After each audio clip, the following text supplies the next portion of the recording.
Carlos her, velkommen til en ny video på kanalen min. I dag skal vi ha en Kickers unboxing, og nå ser jeg faen meg at kameraet begynner å blinke litt her.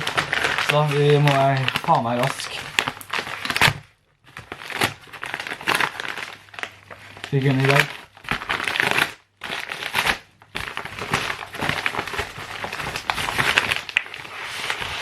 Først så er det Playmakers, som er første bok. Jeg gidder ikke å stoppe så mye for å... Og så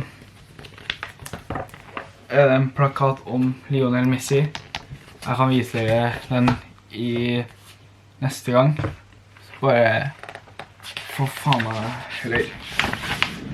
Ja, det er noen tosidige her. Her er Kevin De Bruyne. Og her er Lionel Messi.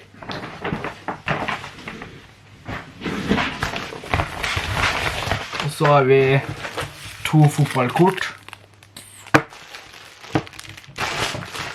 Kickers-bladet. Hva er neste pakke?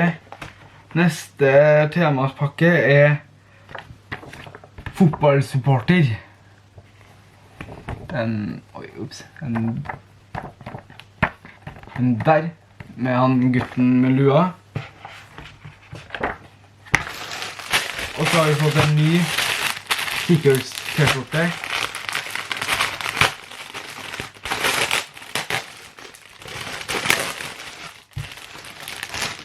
Beklager hvis jeg viser dere litt for fort, men det er fordi at kameraet mitt er snart tom for strøm. Sånn.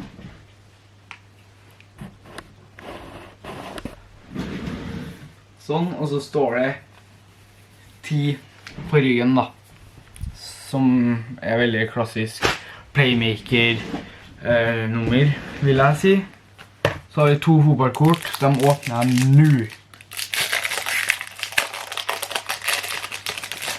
Så første vi får er Riyad Mahrez. Så får vi en Rafael Santos Borré for River Plate. Så får vi en her. Det er vel ja Borussia Dortmund-logo. Og så får vi to spillere jeg ikke vet hvem er.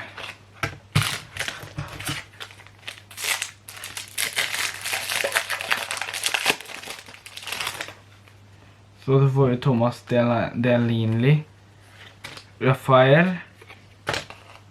Så får vi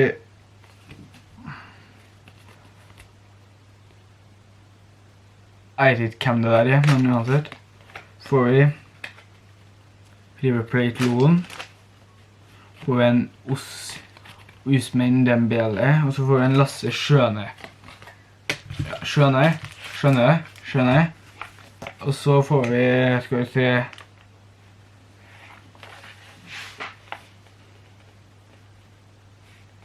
Her er litt sånn crazy, eller litt sånn fakta.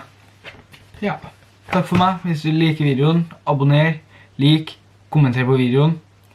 Og så ses vi en helt annen gang. Takk for meg.